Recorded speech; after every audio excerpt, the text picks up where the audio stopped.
और ब्रेक के बाद एक बार फिर से स्वागत है आप सभी का। पूरे देश में वक्फ कानून लागू होने के बाद उत्तर प्रदेश में सरकारी भूमि पर कब्जों के विरुद्ध बड़ी कार्रवाई की गई। सरकार के निर्देश पर भारत नेपाल सीमा पर स्थित जिलों में अभियान चलाकर कई अवैध निर्माणों को ढाया गया है वहां पर। और इसके साथ ही श्रावस्ती में भी कई अवैध मदरसों को बंद कराया गया, इन पर ताला लगाया गया।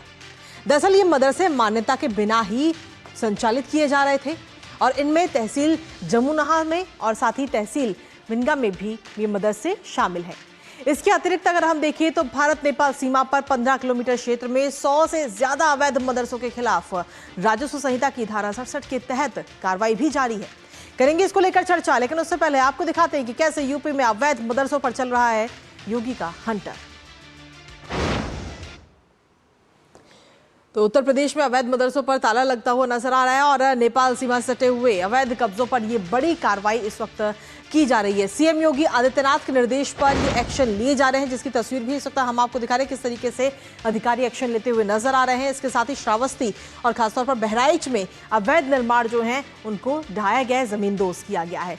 इसके साथ ही आपको बता दें कि श्रावस्ती में अभी तक 32 मदरसों को सील कर दिया गया है, उन पर ताला लटका दिया गया है। और श्रावस्ती के अलावा अगर हम बहराइच की बात करें तो बहराइच में भी ये कार्रवाई की जा रही है।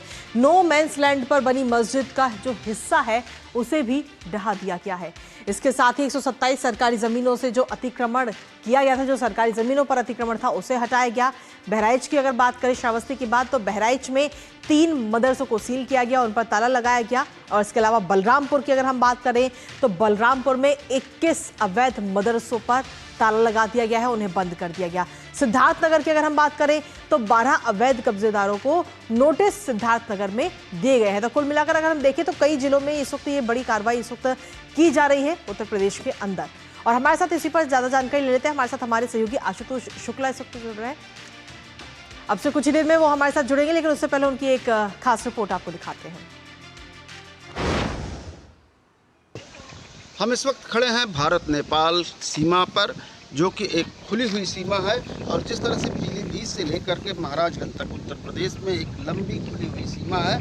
निश्चित रूप से यहाँ पर दोनों तरफ से अगर हम कहें, भारत में भी और नेपाल में भी तमाम अतिक्रमण का वो ज़मीनें शिकार हुई हैं जो कि नो मैंस लैंड थी। हमारे ठीक पीछे जो मस्जिद गिराई जा रही है, ये मस्जिद जो है अतिक्रमण में थी और नोटिस पाने के बाद मस्जिद के कर्ता-धर्ताओं ने इसको तोड़ना शुरू किया है।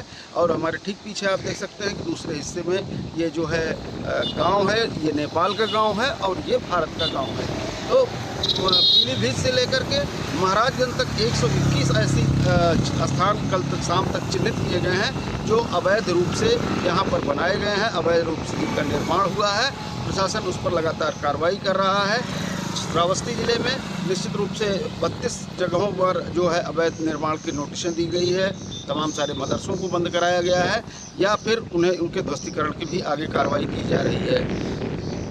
कैमरामैन विवेक के साथ Ashutosh Shukla, DD news, Bharat Nepal border,